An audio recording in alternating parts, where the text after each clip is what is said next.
ఒక చిన్న పల్లెటూరిలో ఓ అబ్బాయి చిన్నప్పటి నుంచే అయ్యప్ప స్వామిని భక్తిగా ఆరాధించేవాడు. మాల వేసుకుని సన్నిధానం చేరాలన్న కోరిక రోజురోజుకో పెరిగేది. మరి ఆ కోరిక ఎలా నెరవేరిందో చూద్దాం. శరణమయ్యప్ప శరణమయ్యప్ప శంభు విష్ణు తనయ శరణమయ్యప్ప శరణమయ్యప్ప శరణమయ్యప్ప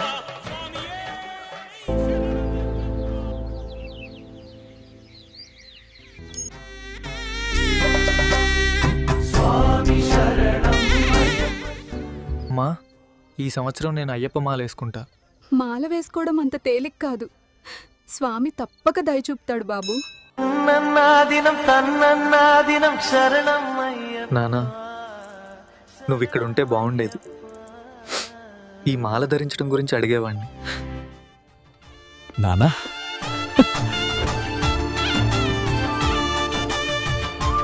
నాన్న గుడికి తీసుకెళ్లి బాబుకి అయ్యప్ప మాల వేయించారు.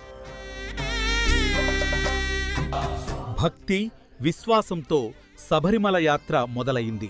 ప్రకృతి, భక్తి, పరమాత్మతో ఈ మూడూ కలిసే ఒక దైవిక క్షణం ఇది.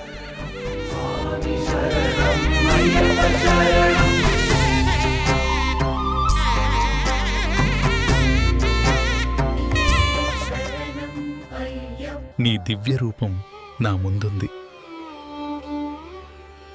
ఇక ఈ జన్మకి నాకు కావాల్సింది అంతే. నాన్నకు ఫోన్ చేసి చెప్పాలి. అంతా ఎంతో మంచిగా జరిగింది.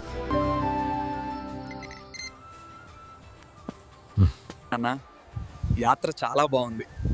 పంబలో స్నానం చేశాను, స్వామికి ఇరుముడి సమర్పించాను. దర్శనం అద్భుతంగా అయింది నాన్న.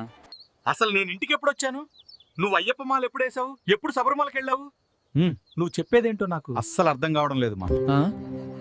మాలేసింది శబరిమలకి వెళ్ళమన్నది మీరు కదా? 2 నెలలుగా నీతో మాట్లాడలేదు.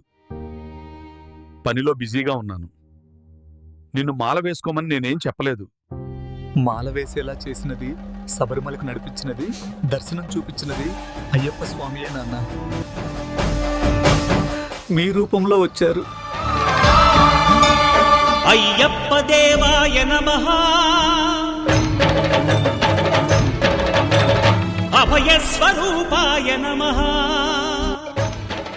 కష్టం చేసిన వాడికే ఫలితం సిద్ధిస్తుంది. శ్రమించకుండా విజయాన్ని ఆశించకు.